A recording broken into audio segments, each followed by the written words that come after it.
आज गुलशन पटेल को यहाँ पर गिरफ्तार किया गया है, इस विषय में आपका क्या कहना है? आप उनके बेटे हो। बस मैं तो यही बोलूँगा कि मैं एक्चुअली आज फाइनली मेरे को ऐसा लगता है कि पुलिस ने बहुत अच्छा काम किया है।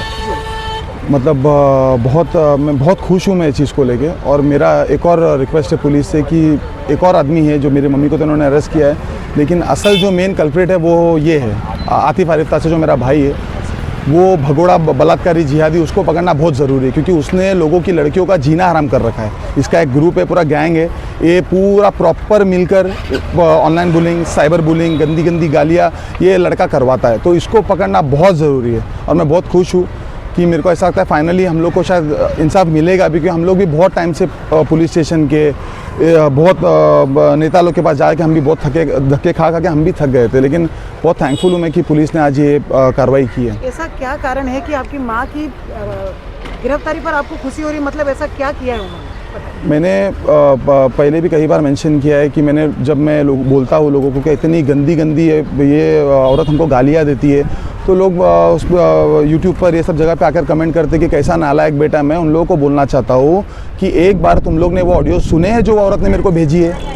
मेरे पास सारे एविडेंसेस हैं, मैं एक भी ऑडियो अगर सुना दूँ, मेरे पास लगभग 200 से 250 ऑडियोज़ उन्होंने भेजी थी, मैं उसमें से एक भी अगर तुम लोग को सुना दूंगा ना, तब तुम लोग को समझ में आएगा कि मैं क्यों उस पर इतना छेड़ता हूँ। लोग बोलते हैं मेरे बारे में उल्टा, मेरे को कोई फ़र्क नहीं पड़ता, तुम लोग कुछ भी बोलो, क्योंकि मेरे को मालूम है वो कौन लोग करवा रहे हैं, उसके पीछे कौन लोग है, तो मुझे फ़र्क नहीं पड़ता। लेकिन फिर भी अगर तुमको एक्चुअली जेन्युइन तुम्हारी इच्छा है जानने का कि केस क्या है क्या नहीं, तो आओ मेरे पास, मैं तुम लोग को पूरे ऑडियो सुनाता हूँ, एविडेंसेस देता हूँ, और क्या बोल सकता हूँ। आपका केस क्या है?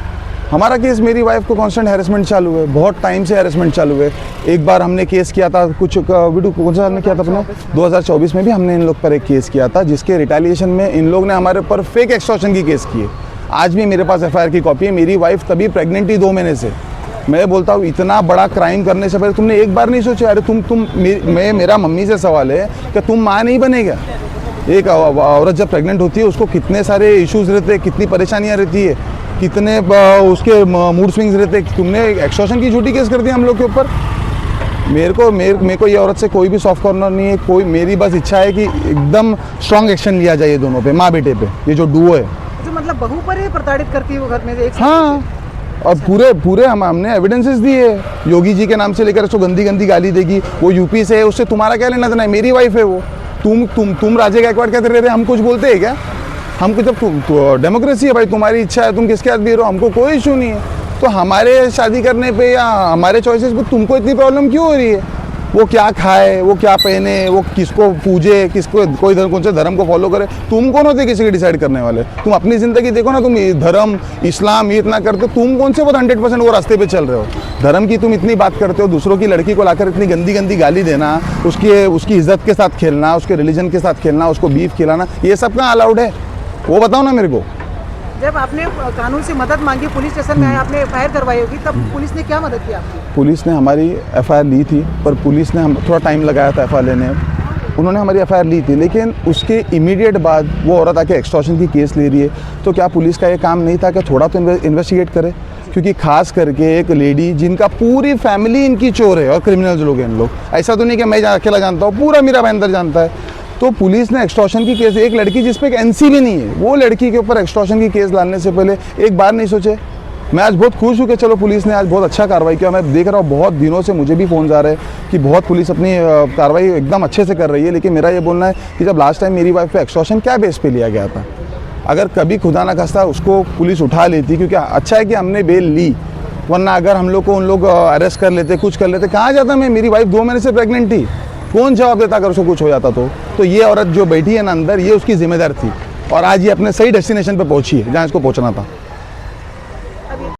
विधि जी, आपके ऊपर क्या ऐसा हुआ है जो आपको साथ गिरफ्तार है और आप यहाँ पर आइए तो आप बहुत खुश है इस चीज़ को लेकर? एक्चुअली इन्होंने मुझे मेंटली फिज़िकली बहुत टॉर्चर किया है। मेरी शादी को ज़्यादा वक्त नहीं हुआ है, सिर्फ 3.5 साल हुए, पर 3.5 साल में उन्होंने मेरे साथ इतना कुछ किया है कि मतलब मैं सोच के हैरान हूँ कि कोई भी एक लड़की को ऐसे झूठे वादे करके ले आना और फिर उसको घर पे लाते साथ परेशान करना, गंदी गालियाँ देना, उसे हाफ मर्डर जैसे केस की झूठी धमकियाँ देना, उसके घर वालों को झूठी केसेस में फंसाना, ये सारी धमकियाँ देना, डरा के रखना, अपने धर्म के को फॉलो करना, जबरन चीज़ें खिलाना विलाना, ये जो भी चीज़ें हैं, मैं ये सारी चीज़ों से परेशान हो चुकी थी। और हमेशा मेरे फैमिली को लेके गंदी बातें बोलना, हमेशा मेरे माँ बाप को, भाई को टारगेट करना कि उन पे झूठी केस कराएंगे वगैरह वगैरह, बहुत सी चीज़ें हैं।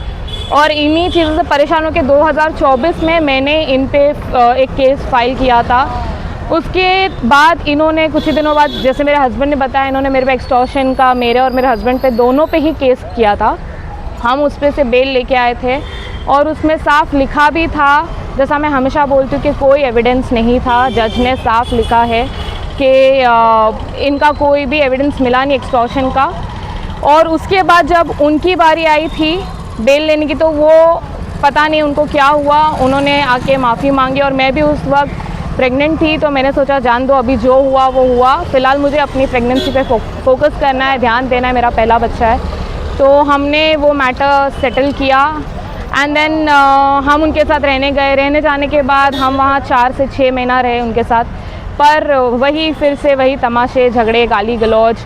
मैं जब डिलीवरी होके हॉस्पिटल से घर पर आई 4 दिन के बच्चे को लेके, उन्होंने मुझे बेघर कर दिया, मेरा सामान जब्त कर दिया, ये सारी चीज़ें उन्होंने की।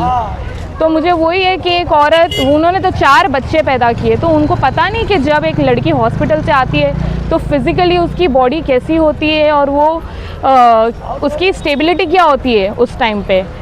तो मैं एकदम फेडअप थी और मैं उस टाइम से लेके आज तक मैं बस वेट कर रही हूँ कि कब मुझे भी न्याय मिले। जैसे आज साइली को मिला है, मैं बहुत खुश हूँ, वैसे मैं चाहती हूँ मुझे भी न्याय मिले।